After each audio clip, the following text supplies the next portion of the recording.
Dalam keadaan seperti ini pun masih sempat setan berwujud wanita pendaki itu mengganggu. Dalam trek yang sangat berbahaya dengan lelahku, membuat ingin segera secepatnya sampai ke atas. Namun meninggalkan Tania sendiri juga tidak mungkin. "Kamu dengar nggak?" Tiba-tiba Tania berkata. "Apaan?" tanyaku. "Suara cewek panggil nama aku, Bang," jawabnya yang mulai ketakutan. "Udahlah, lanjut aja. Jangan didengerin. Banyak berdoa, Neng," aku mengingatkannya. Kami dipanggil oleh suara yang sama secara bersamaan.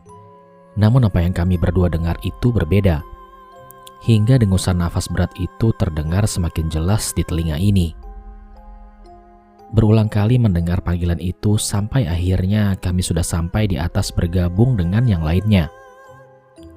Bukan sambutan yang baik terdengar dari mulut Lia. Justru malah menggerutu tidak jelas dengan menunjukkan muka tidak suka. "Lama banget sih kalian berdua. Nanjak segitu aja lambat," celetuknya pada kami. "Kaki aku sakit, Lia. Kamu sebagai sahabat mana peduli soal itu," balas Tania dengan nada kesal. "Perasaan tadi baik-baik aja."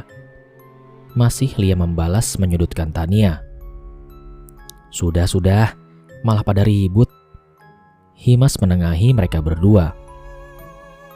Aku hanya diam melihat itu, disusul dengan tarikan nafas panjang Tania yang kesal mendengar hal yang diucapkan sahabatnya sendiri. Tetapi hal seperti ini sering terjadi karena diri merasa tertekan oleh keadaan yang sebenarnya ia sendiri alami. Sangat lumrah menurutku jika ketakutan membawa mereka ke emosi yang semakin labil dan tidak jelas. Rasa penasaranku dengan sosok itu belum juga sirna, sampai menyorotkan cahaya ke arah bawah. Namun tidak terlihat apa-apa. Semua gelap tanpa wujud itu. Hanya saja batin ini masih yakin jika setan itu tetap ada di sekitar kami semua. 10 menit kami menarik nafas, lalu dilanjutkan kembali langkah kami semua mengikuti arahan Willy. Sampai akhirnya kami semua tiba di pos 5 sebelum subuh. Masih dengan gelapnya alam, kami tertunduk di tanah berembun ini. Pos Plesetan menjadi tempat singgah saat ini, meski tidak berlama-lama karena sadar jika perjalanan ini memang sudah sangat telat dan pasti tidak akan mendapat sunrise di puncak. "Yuk, semangat yuk, kita gerak lagi." Kembali teriakan itu terdengar. Sungguh masih terlihat kepayahan semua. Lelah, belum cukup beristirahat. Tetapi bagaimanapun kami semua tetap harus beranjak, bangkit dan kembali mendaki ke atas. Bias remangan langit juga mulai terlihat menandakan waktu fajar telah menyambut. Sekuat apapun mencoba agar sampai di puncak pas matahari terbit itu sudah mustahil. Karena tujuan mendaki itu bukanlah sekedar puncak, tapi lebih dalam memaknai mendekatkan diri ke hadirat Tuhan. Lebih paham akan kepedulian sesama. Alam juga menjadikan perjalanan ini agar bisa menekan ego juga emosi diri. 1 jam lebih lamanya kami menempuh perjalanan hingga kami sampai di pos berikutnya, yang berjarak tidak seberapa jauh. Pos Sanghyang Bekonang. Pos 6 menjadi tempat packing akhir sebelum menggapai puncak Cikuray. Di area ini aku melihat jam sudah jam 6 lebih. Alam juga sudah sangat terang, dengan hiasan kabut tipis. Mentari juga sudah beriak, menerangi jagat raya. Gangguan-gangguan astral di sini aku tidak rasakan lagi. Sampai hampir jam 7 kami memutuskan summit kembali, menggapai ketinggian dan mengikrarkan Sumpah Pemuda tepat pukul 9 pagi. Karena jarak tempuh selama kurang lebih 2 jam lamanya, kami semua tiba di sini, dengan rasa syukur dan sujud di bawah kaki langit. Kami semua saling memberi selamat, merangkul satu sama lainnya, hingga erat genggaman tangan 15 pemuda telah berhasil menggapai Gunung Cikuray dengan berbagai kesusahan serta misterinya. Namun ini masih menjadi setengah dari keberhasilan. Masih belum usai dalam kemelut penunggu tanah ini, karena perjalanan turun masih jauh harus kami lalui setelah ini. Sangsaka merah putih kami kibarkan dengan sebuah ranting kering. Lalu penghormatan kami semua lakukan. Ikrar kami lantangkan terdengar disaksikan langit juga bumi. Bahkan beberapa pendaki lain ikut mengikrarkan sumpah pemuda bergabung dengan rombongan kami. Usai itu kami semua asik berfoto, mengabadikan gambar juga momen untuk kenangan jika kami semua telah sampai di sini. Dengan keadaan selamat semua, hanya mental dan fisik masih tergerus oleh lelah dan fenomena lain. Kita ngecamp semalam lagi yuk, ajak Rojas pada kami. Aduh, maaf ya bro, aku habis pendakian ini masih ada acara lain yang gak bisa ditunda. Jadi next time kita mendaki bareng lagi ya, kataku menjelaskan kepadanya. Jadi kita langsung turun nih, tanyanya kembali. Kalau rombongan abang mau ngecamp dulu ya udah gak apa-apa, cuma saya sama teman-teman duluan, jawab Willy ikut menjawab. Iya, kita pulang barengan mereka aja lah bang, ucap Erin juga Arin. Siang itu kami semua turun, meninggalkan keindahan semesta dengan kecerahan hari. Terik surya mengiringi langkah kami. Tanah becek tetap menjadi penghias jalur. Keriangan kami kembali menghiasi semua wajah, merasakan kepuasan atas keberhasilan pendakian kali ini. Terlihat juga seorang wanita mengenakan jaket pendaki itu, menatap lekat ke arah kami semua. Meski wajah tetap terlihat memucat, namun lebam kebiruan membusuk itu tidak terlihat sama sekali. Mata yang terbungkus air itu terlihat dapat menangis dengan derai kesedihan. Raut itu ingin mengutarakan maksud. Ada kata yang ingin ia sampaikan kepadaku atau kepada siapapun yang melihatnya. Sampai tepukan pelan di pundak ini membuyarkan terpananya diri ini kala menatap ke arah arwah itu. Bara mengajak turun untuk meninggalkannya.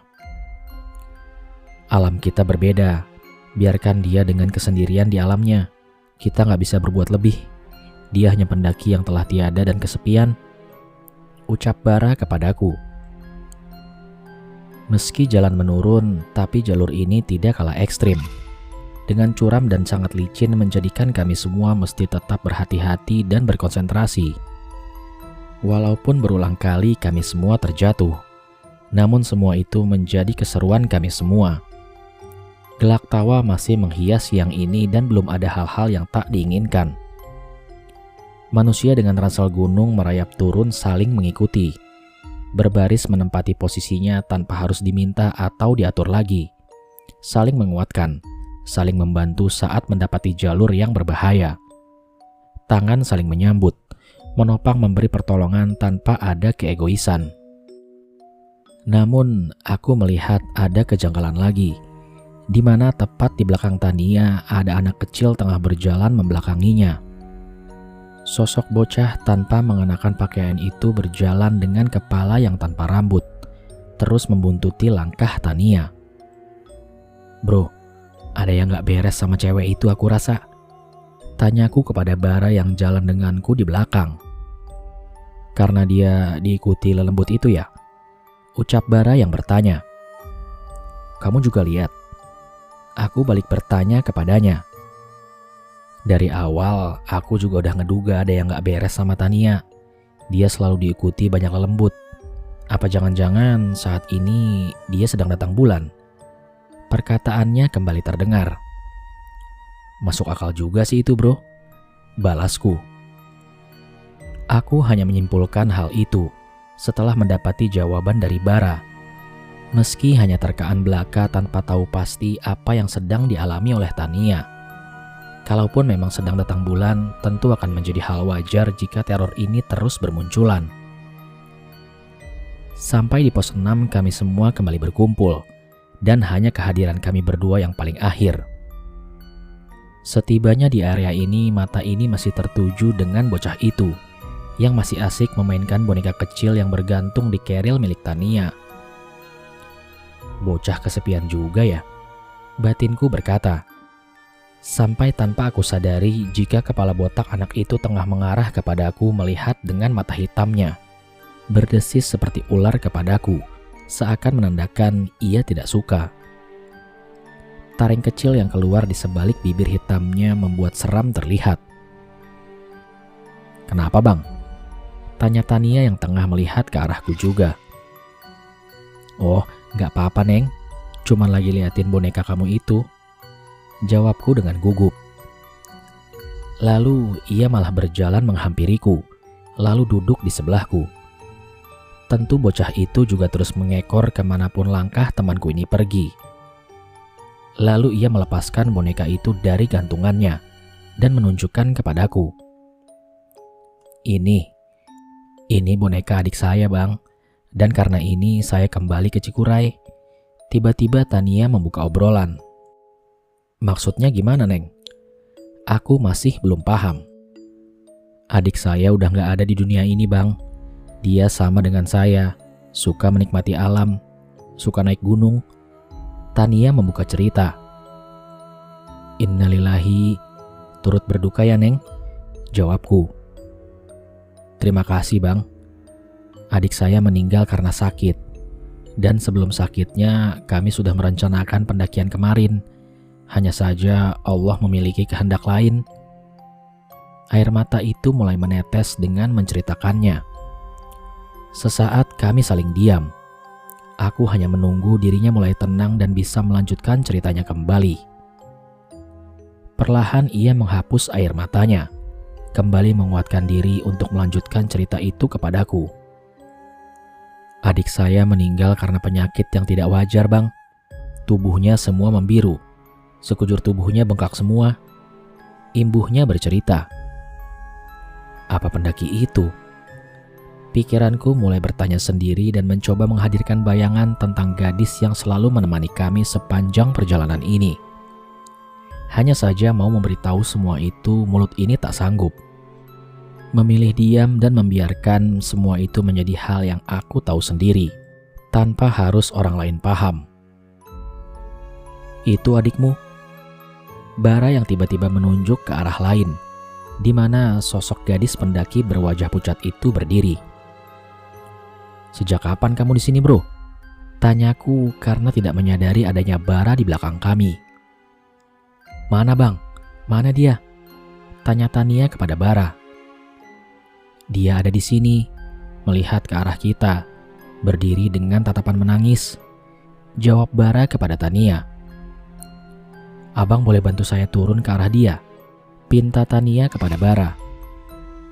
Saat kami bertiga berdiri, tiba-tiba Willy dan yang lainnya sudah mengajak untuk turun kembali dan segera meninggalkan area ini. Di sisi lain, Tania masih ingin mengucapkan kata atau menyampaikan sesuatu hal kepada arwah mendiang adiknya yang selama ini menggenapi keganjilan pendakian kami semua. Aku pun putuskan ikut dengan yang lainnya untuk turun, meninggalkan Tania juga Bara yang masih memiliki urusan di atas sini. Apapun itu, semoga menjadi hal ketenangan untuk sang gadis pendaki, bisa kembali beristirahat dengan tenang di alam penantian dengan bahagia. Posisi aku masih paling belakang, dibarengi oleh Rojas juga PI, mengikuti yang terdepan, pelan meninggalkan ketinggian. Beberapa pendaki juga berpapasan dengan mereka yang baru saja sampai di sini. Sapaan ala petualangan terucap, memberikan semangat untuk mereka yang sedang memulai perjuangannya.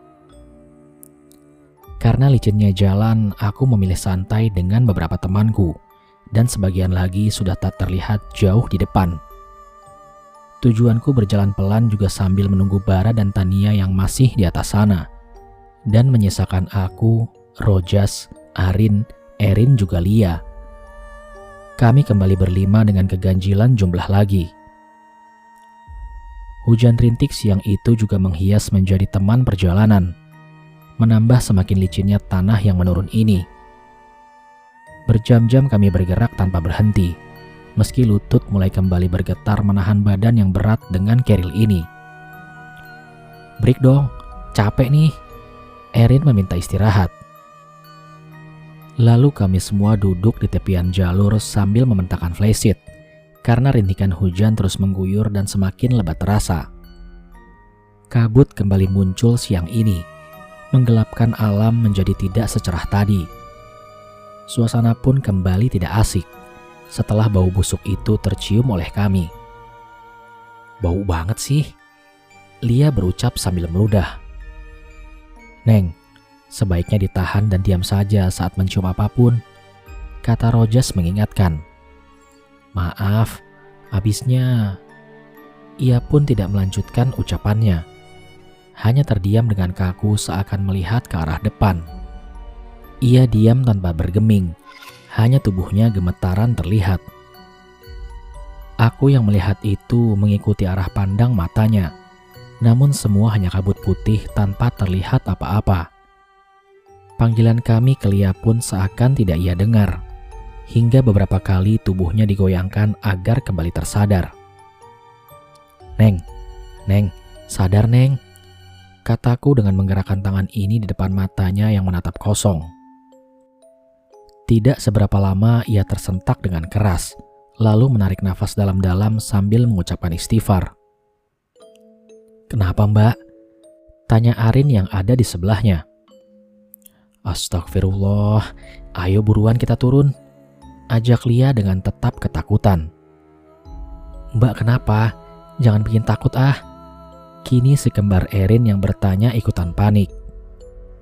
Udah, kita turun aja. Jangan ditanyakan hal itu," kataku dan langsung melipat flashlight, kembali memasukkannya ke dalam tas. 1 jam dari kejadian itu, terdengar teriakan Erin yang berada di arah depan. Aku yang paling belakang dengan Arin langsung buru-buru menuju menghampirinya, menanyakan apa yang tengah terjadi. Namun Erin semakin histeris dan menangis duduk terjongkok. Semua berkumpul menenangkan Erin, juga menanyakan apa yang ia alami. Ternyata ia kesakitan dengan luka cakaran di kakinya, sementara tidak ada robekan di celananya yang ia kenakan. Bahkan kaos kaki panjangnya yang menutupi pun tidak sedikit pun berbekas, tersangkut atau tercakar apapun. Hanya saja lukanya terlihat seperti bekas kuku yang menggores. Sangat aneh. "Rin, kamu kenapa sampai terluka kayak gini?" tanya saudari kembarnya. "Tadi ada tangan yang menggangi kakiku," jawabnya dengan tetap menangis. "Ada yang bawa P3K nggak?" tanyaku kepada yang lain. Ada. Nih," Rojas menjawab lalu mengeluarkan kotak obat itu. Beruntungnya ada peralatan obat yang dibawa. Naik gunung atau masuk hutan, hal ini sangat penting dan berguna saat dibutuhkan. Dengan membersihkan luka itu dengan alkohol dan menempelkan plester membuat dia aman sudah ditangani oleh kami semua. Suara gemuruh sudah terdengar dari atas, menandakan hujan deras akan segera mengguyur bumi. Kami memutuskan untuk kembali melanjutkan menuruni gunung ini. Hanya saja tidak seberapa lama terdapat 2 cabang jalur di mana Rojas juga bingung mendapati 2 percabangan jalan ini.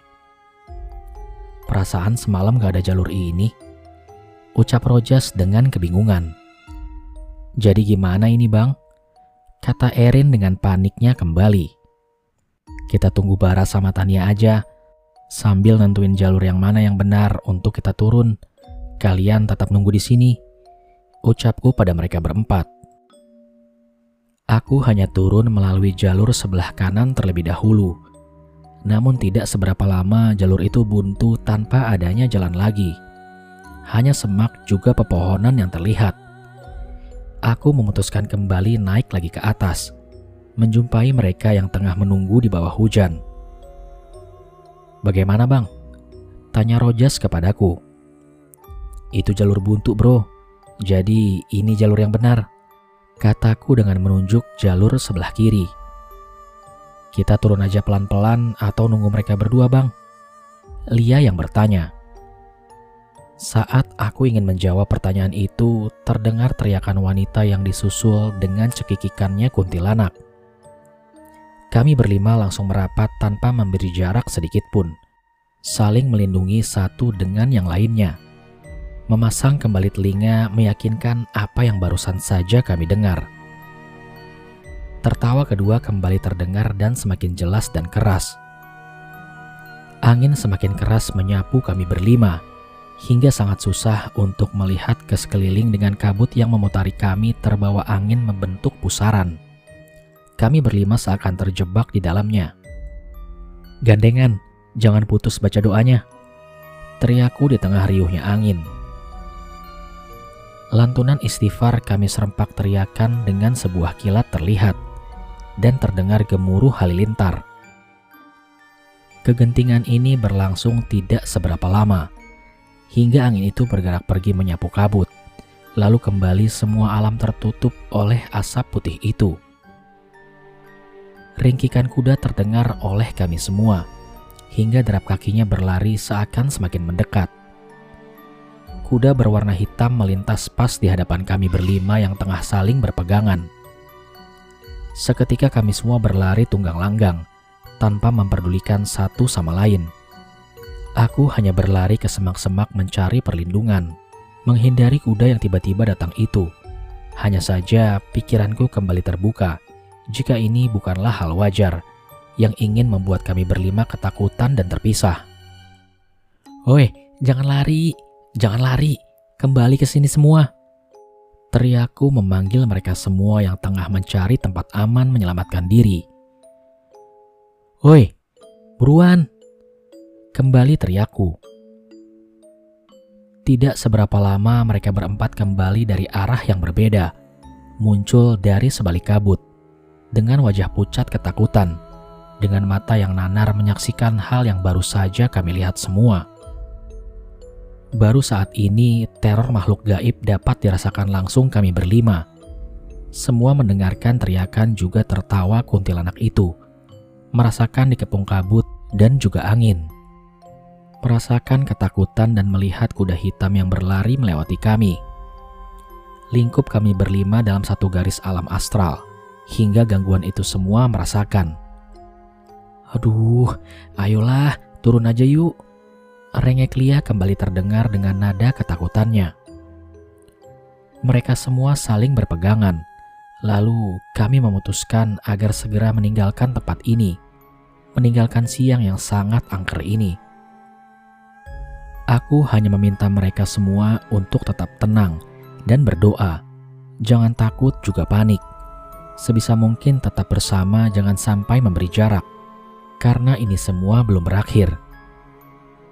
Dengan berbaris dengan jarak yang sangat dekat, kami berlima tanpa memberikan celah renggang agar tidak adanya astral mengisi jarak kami semua.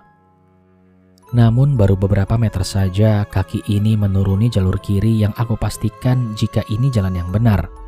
Sebuah teriakan peringatan terdengar. "Stop oi, stop! Itu salah jalur!" Teriakan dari atas terdengar. Kami semua sontak berhenti lalu memastikan teriakan itu. Terlihat Bara dengan Tania muncul di belakang kami, memberitahukan rute ini salah. Dan tiba-tiba jalur yang hendak kami akan turuni itu sama sekali tidak ada. Hilang dan berubah, bertukar menjadi semak belukar ditumbuhi rumput-rumput liar. Percabangan tadi sama sekali tidak ada. Hanya ada satu jalur menurun di sisi lain tak seberapa jauh dari kami berlima berdiri. "Loh, kok jadi berubah?" kata Lia dengan spontan. "Kenapa kita berdiri di sini? Bang Ami, kesini bang, depan kamu itu tebing atau jurang?" imbuh Arin memberitahuku. Dan sangat terkejutnya aku ketika melihat singkap kabut yang memudar ini.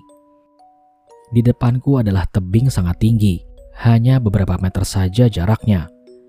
Aku hanya kembali ke jalur di mana Bara dan Tania berdiri. Astagfirullah, andai telat dikit aja mereka berdua datang, apa jadinya dengan kami berlima? Ucapku dengan tatap nanar melihat itu. Alhamdulillah Bang Bara sama Teh Tania datang di waktu yang tepat, kata Lia mengucap syukur. Kami semua langsung bareng mengucap syukur jika Tuhan masih memberikan perlindungan juga pertolongannya, mendatangkan kedua sahabat kami di waktu yang tepat. Hal ini terang terlihat jika campur tangan Tuhan akan menyelamatkan, di mana hati terdalam masih menyemayamkan iman. Yang lainnya kemana? Kenapa cuma kalian berlima? Tanya Tania kepada kami. Yang lainnya udah turun duluan. Kami berhenti di sini karena tadi ada 2 jalur yang menghalangi langkah kami berlima. Jawabku menjelaskan. Ya udah ayo, kita susul yang lainnya. Mereka juga dalam kesulitan. Ajak Bara seakan dia sudah bisa melihat apa yang tengah terjadi di bawah sana. Kami bertujuh kini mengikuti langkah kaki Bara yang memimpin perjalanan. Walau masih menyisakan tanya, kemana hilangnya jalur tadi? Beberapa kejadian itu, namun meninggalkan tempat ini adalah pilihan yang terbaik. Aku selalu memilih posisi berjalan paling belakang dengan tujuan dapat melihat langkah mereka semua yang ada di depan. Juga memastikan tidak ada satu orang pun yang tertinggal dari rombongan kami. Meski berjalan paling terakhir, masih terdengar lagi langkah kaki dari belakang. Ya, itu pasti langkah pendaki wanita itu, adik dari Tania. Namun, bisa saja bukan. Aku hanya berpikir positif saja jika keganjilan jumlah kami digenapi oleh sosok ini. Untungnya rombongan di depan yang sudah duluan turun berjumlah 8 orang, dengan harapan tanpa diikuti oleh sosok pendaki dari alam lain. Tak seberapa lama terdengar kebisingan dari bawah, di sebuah pos peristirahatan, yang menandakan jika kami sudah mendekati orang lain, atau bisa jadi itu suara dari teman kami. Setelah tiba, kebisingan itu memang berasal dari mereka yang tengah ribut juga sibuk karena Himas terpisah dari mereka semua. Mereka mengira Himas berhenti mengikuti langkah rombongan di depan untuk menunggu rombongan kami. Setibanya kami tanpa Himas membuat semua itu semakin tambah gusar dengan kepanikan semuanya. Kalian gak jumpa Himas di jalur saat turun? Willy bertanya dengan cemas. Enggak, kita gak ketemu Himas bang. Jawabku memberitahu. Emangnya Himas terpisah dengan kalian di mana? Tania menanyakan hal itu.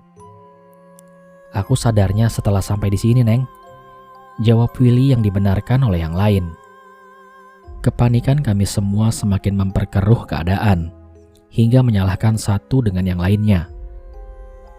Menengahi hal itu, Bara memberikan pendapat kepada kami semua. Udah, gini aja Will.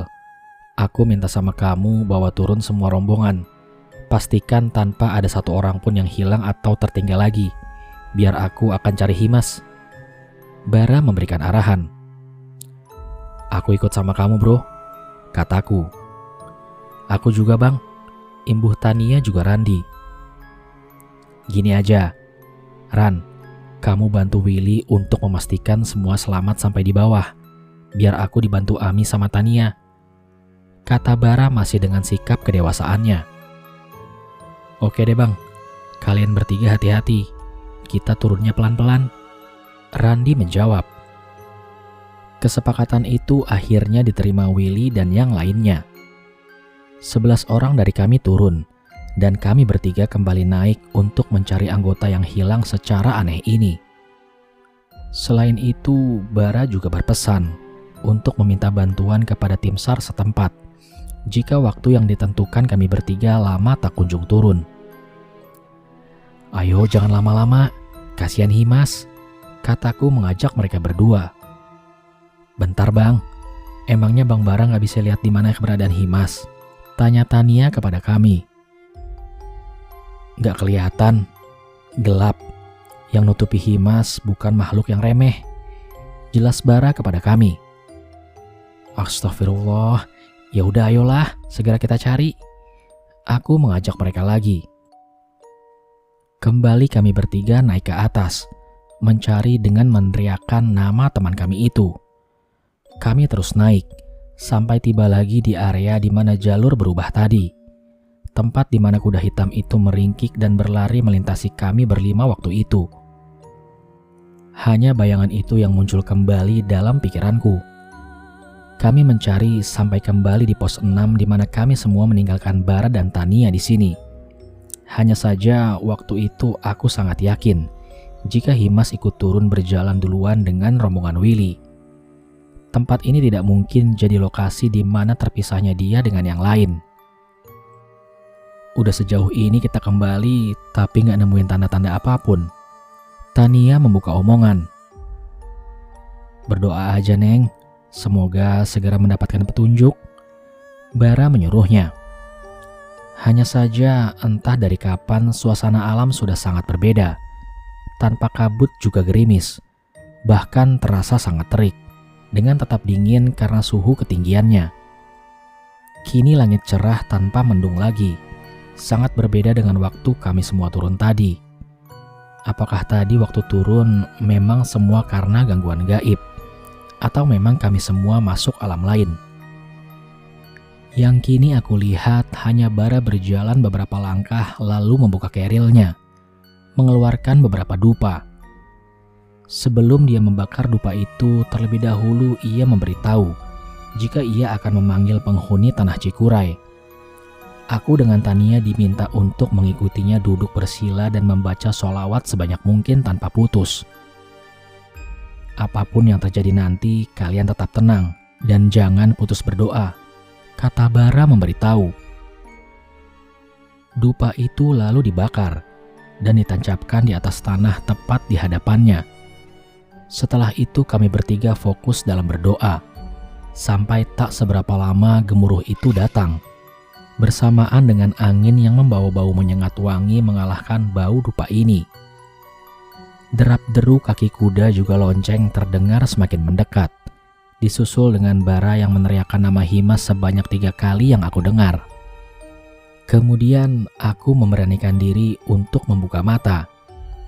Kereta yang ditunggangi oleh seorang raja, dan banyak sekali prajurit yang mengawal di belakang kereta itu.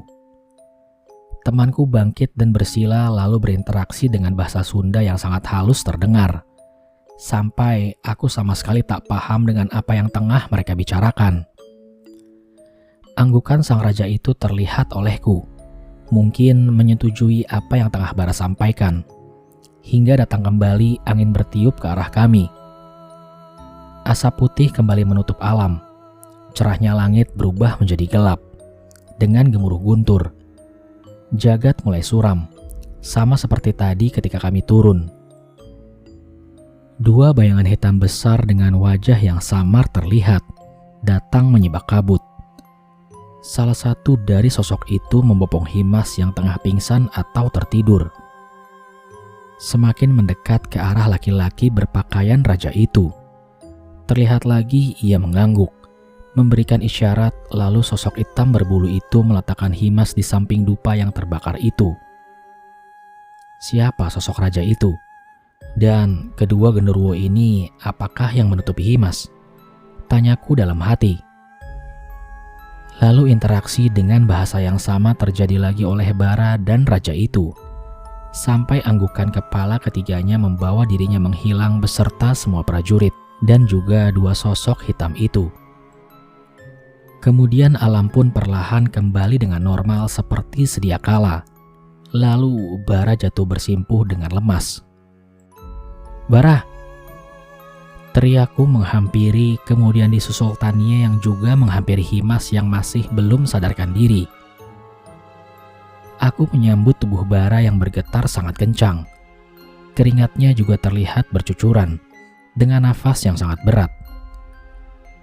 "Tolong ambilin aku air," katanya kepadaku. Secepat mungkin aku membuka keril lalu mengambil air, menyodorkannya ke bibirnya dan 2 kali tegukan ia terbatuk dan lega bernafas setelah itu. "Sisa airnya tolong guyurin ke kepalaku," terdengar lagi pintanya. Aku langsung melakukan apa yang ia mau, menyeramkan sisa air ke atas kepalanya sampai habis. Tubuhnya menggidik keras. "Aduh," teriaknya terdengar lalu disusul dengan kalimat takbir. "Allahu Akbar." Aku mengikuti teriakannya. Lalu Bara bangkit dan menghampiri Himas. Dibacakan doa dalam sebuah air lalu dicipratkan ke arah mukanya. Hingga perlahan ia membuka mata. Dan dengan keadaan masih belum bisa ditanya. Tidak berlama-lama kami bergantian memapahnya turun.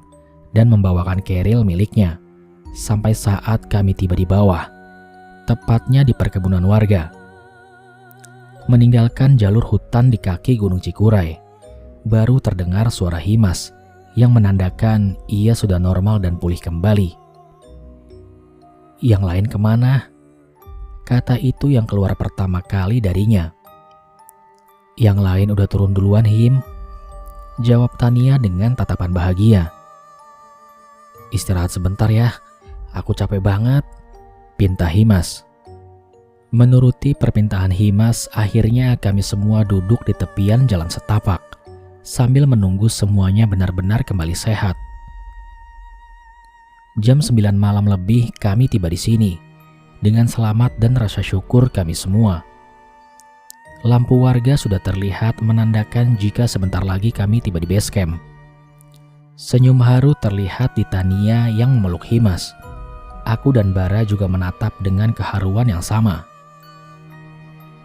20 menit kami terduduk beristirahat, lalu kembali berdiri menuju pulang.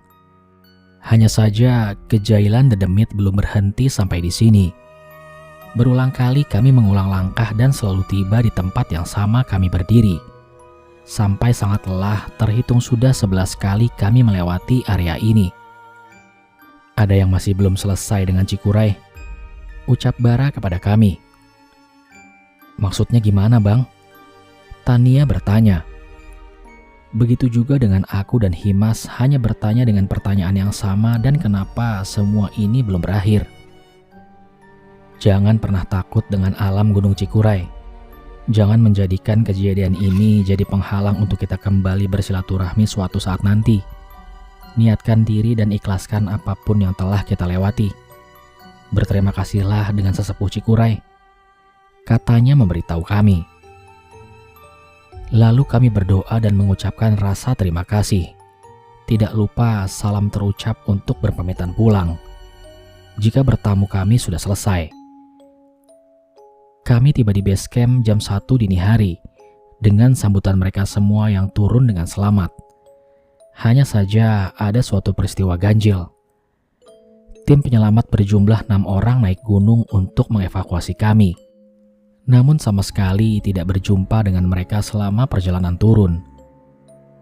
Himas mendapat sebuah pelajaran baru karena datang berkunjung ke gunung ini tidak memiliki restu dari kedua orang tuanya.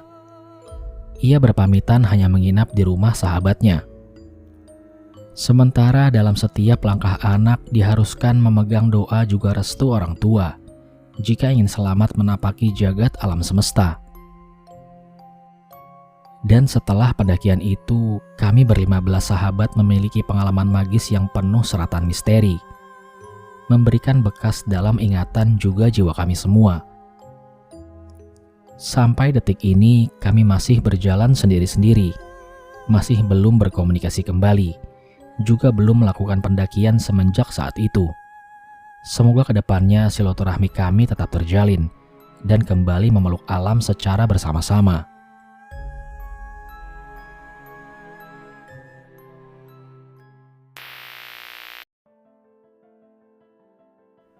Sekian cerita pada episode kali ini. Semoga dari cerita di atas dapat diambil pesan positifnya. Dan untuk teman-teman yang saat ini sedang menjalankan ibadah puasa, semoga tetap lancar puasanya sampai hari kemenangan tiba.